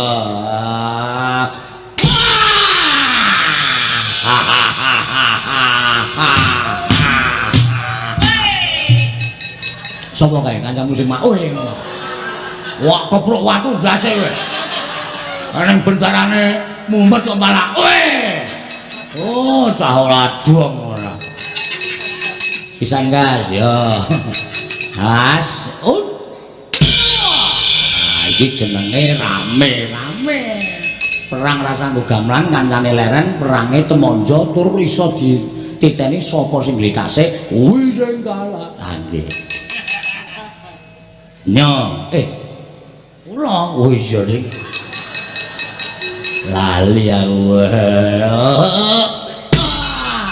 wah rame ya rada suda ning antem kekuatan wis wah yung aduh ora seru-seru narik ora banter-banter dadung lemah ngapura orang saking mempenge kok ya Ri yo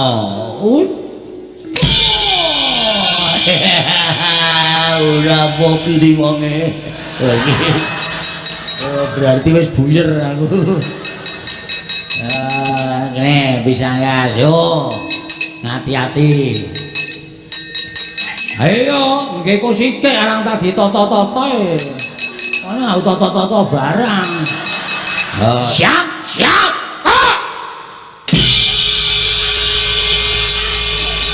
untuk bendung nanti ini bakul degan udah bakul degan modiar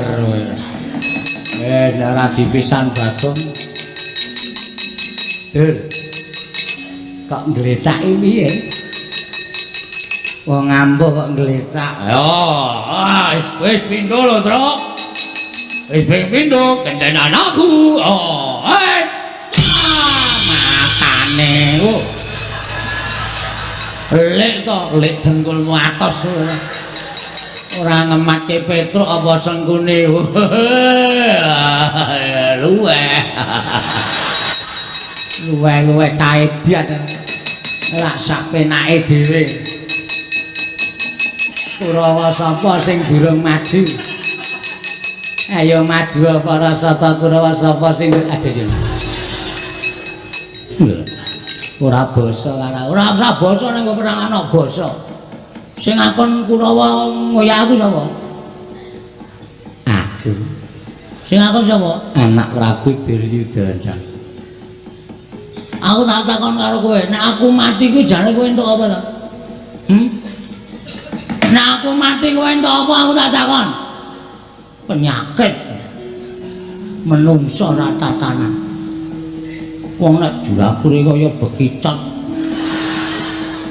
Bekicot. Bekicot. Lecek kae. Kaya wangun-wanguno. Aja meng Kurawani. Ayo, ango Suramarta, Jagrata. Sing ngakon mulih Bagong Prabu Duryudana, piyaine on tekan kene, ajangi jembar. Aku aja minggat. Waduh.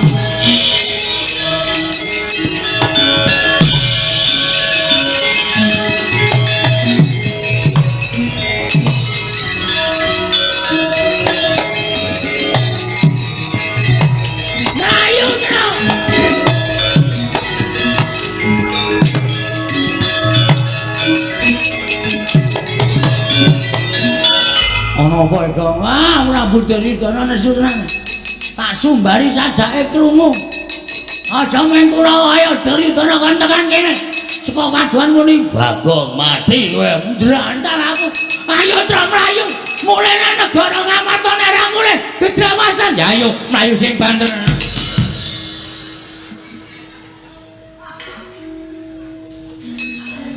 Ceniningan matamu.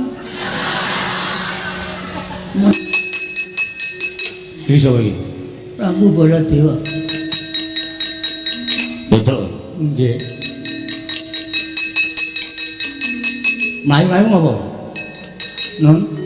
Mlayu-mlayu ngopo? Mati kok. Wis pasrah wae. Mlayu rono ketemu Prabu Duryudana, mlayu nene ketemu Ketua Satpol PP.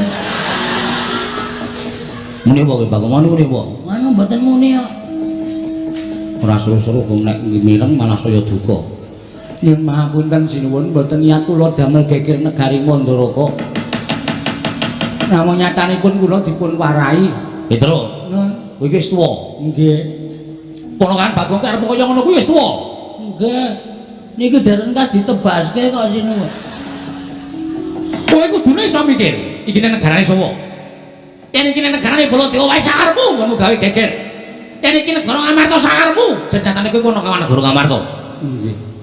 Ning iki Mandaraka, iki papan lenggahing Kanjeng Rama Prabu Salyawati. Kuwi pepunden. Nggih. Kok kowe gawe geger? Diwarai kok. Sing marai sapa? Kurawa ya, Gong. Ora ketoke Gong tak antil lho kowe. Heeh, Kurawa. Kurawa ajeng mateni kula, ajeng mateni Petro. Terus nggih kula lawan sing jeneng menungsa. Kula niku menungsa sinuwun. Mundur. Iya. Ora gawe masalah meneh. Ora. Kula niku menungsa, selagine cacing niku pidak menungsa. Nika ngulet ora ngrasake lara ning butuh males. Ning mestine kowe kudu ngajeni karo Pursata Kurawa. Nadha kula ki watake Amra Buti Candala. Ning Kurawa ki pepundenmu dhewe. Ngertos, ning kebangetan Kurawa le sumbar. Lho, kebangetan piye? Prabu Duryudana ngoyak kula, Bagong Petro. Ora bali tikenana. Sapa sing wani mepalangi karepe Prabu Duryudana? Mandaraka ki negaranku padha karo kae negarane wong tuaku. Wong tuaku Maratuwa Prabu Salya ki negarane Mandaraka. Mandaraka ki padha karo negarane Prabu Duryudana. Aja kok meng kowe. Sapa sing arep wangi? Prabu Baladewa, Prabu Karna Kewangi, tandange Duryudana. Sing muni ngono sapa? Gong, ora gawe masalah, Gong. Tenang. Santai aku tak rampungane. Bagong, non, sing muni ngono lho. Lho sinten meneh Sinten Prabu mboten Sinten Prabu Duryudana. Mbok yakin sumpah ora bakal lakoni Prabu Duryudana wani nantang karo Natamantura Prabu Baladewa. Weh, nang bengi niki muni ngonteng lho. Tak genahke karo Yai Prabu Duryudana.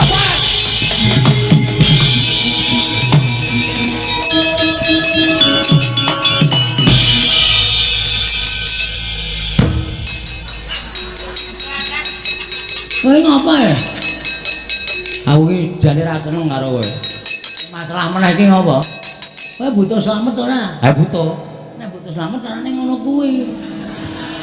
Memanfaatkan Prabu Duryudana kuwi jenenge tumbak cucukan. Ora masalah. Sing penting slamet. Ha iki ngene gegere mengko nek nganti sinuwun Mandura kae engko ki nggenahke karo Prabu Duryudana. Yayi. Yayi. Wonten dawuh. Ora usah praktekan. Kok tak kira nek nyeluk aku yayi. Iki aku ngomongke kono kok. Yayi. Menawa paduka ngendika nantang kalian karo kowe Mandura. Terus Prabu Duryudana sinten ingkang sanjang? Bagong. Kula mboten matur napa-napa. Wah, Bagong. Ngedu para dewa karo Duryudana menungsa kaya ngono. Nggawa nenggala mudhar. Kuwi rencanane sapa kaya ngono? Ketoke ngono kuwi kok. Semano dalange wae ora usah gawe lakon to. Iki sing nglakoke iki. Lho. Kowe iki mung wayang dilakoke iki rasa tok gawe acara to. Slamet. Aku kok iso ngomongke slamet. Aku wis ngentukke detuke banget dit iki. Mesti mbelani aku. Nggih Mas Eno nggih? Heeh. Andane ngayal kok kowe. Santai wae rasa kuwatir. Cah ediane kaya ngono.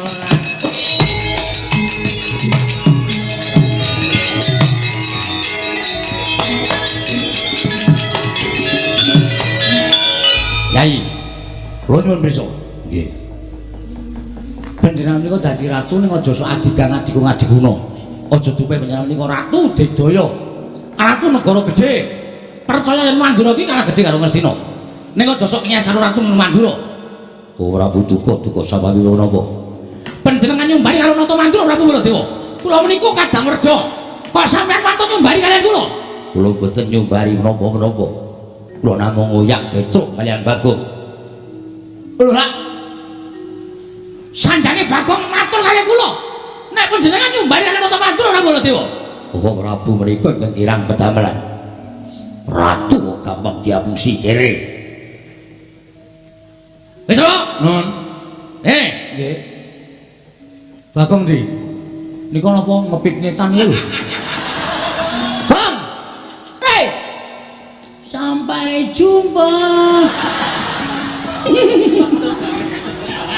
Kaosnya diuber-uber ngene kok sampai jumpa. Wah, panus mari jajalan sultane bawono Bagong ngedu karo Baladewa. Oh Prabu.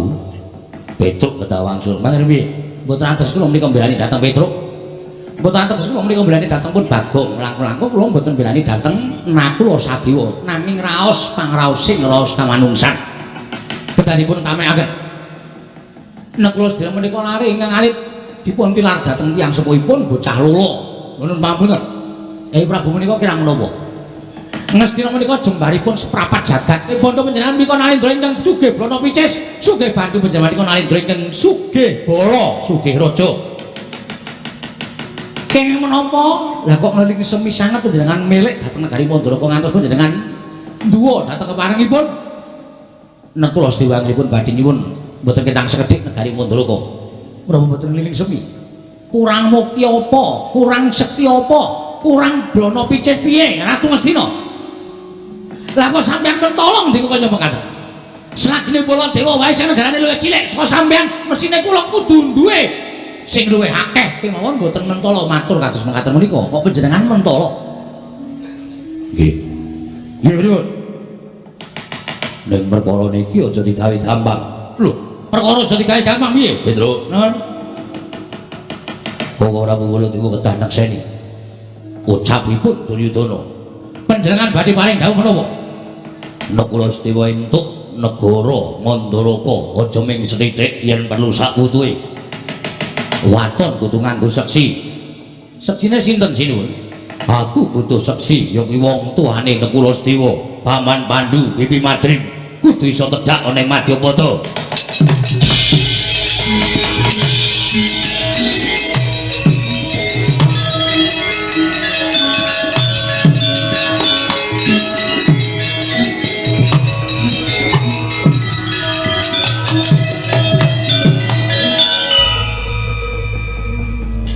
Ketok serakahe Ralindra Ngastina nggih sinuwun. Apa iso kelakon apa tumon? piyai sing wis ora ana kok kon urip meneh dadi seksi niku napa pripun Bang Jagas? Piye terus akhire? Yo pancen setan. Iki mau ngopo ngepit? Golek Indomaret. Waduh. Tuku apa? Tisu basah. Nek keringat ki nek dilap nggo tisu kering ki kelet nang cengel. Oh. Do kelet-kelet karo terus. Leni diri angel ya, Gong. Gitu, Nun. Aku percaya. Pambudi dayaning menungso kawasa bisa menika padhang yen to entuk kanugrahaning Wang Mahanasa. Nggih. Kowe bali yo. Nggih. Nadan iki sawijining bab ingkang mokal kelakone. Nanging aku percaya bola bali Pandhawa kuwi nglakoni lelakon ning mestine ora ketemu nalar kelakon. Nanging nyatane Pandhawa iso nglakoni. Nggih. Mula Pandhawa kuwi mantasaning titah musti kaning bawana. Nggih. Bali yo. Parengipun kabeh iki aja kok kandhake Kula Sedewa ning kandhakno pepundhenmu Pandhawa kabeh. Wah, kula mengke didukani Ndara Kula Sedewa. Wong niki ora entuk ngerti Ndara Werkudara Janaka kok. Wis to, manut karaku. Yen Kula Sedewa dhewe sing mikir ora bakal lakon. Ning yen dipikir karo gerangane mesti lakon, Petruk. Aku percaya karo adatiku Pandhawa. Oh nggih, nggih. Nek kula didukani Ndara Kula Sedewa, kandha sing ngakon Baladewa. Oh nggih, siap. Nggih pun ngoten mawon nyuwun pamit. Ya sing ati-ati. Mawon ya sinuwun. Mbok aturan. Enten apa ya kula salah napa ya? Kuwi senengane adu-adu. Yai Prabu Duryudana ora ngomong kaya ngono kuwi. Wah, ngapusi niku. Wong ngomong kaya terus ora, wis kowe iki ora usah gawe masalah to. Ki wis tentrem kok senengane. Omong ora. Ora. Ora cengengesan ora. Muni ora karo cengengesan. Kalau kula niku kulino ngapusi. Bali yo to. Nggih. Nyuwun pamit. Sing ati-ati. Nun pamit nggih sinuwun. Sing ati-ati aja bocah cilik. Bali yo. Nun nggih. Langsung jujug kamar to wae terus. Ah iya, ndak dukani sing dawuh Sinuwun Mandura kon lapor karo Pepundhen Pandhawa. Heeh, ora apa-apa Sinuwun Mandura tanggung jawab nggih Den nggih. Yo. Nek ana murinane nek Kula Sedewa mergo kowe matur karo Pepundhen Pandhawa, kaya wong aku ngono terus Kula Sedewa tak senenane. Oh nggih. Nyuwun pamit, sing ati-ati aja kaya bocah cilik. Pareng Sinuwun. Yo, kono kawan Petruk. Pareng nggih sinuwun. Yo, Pak.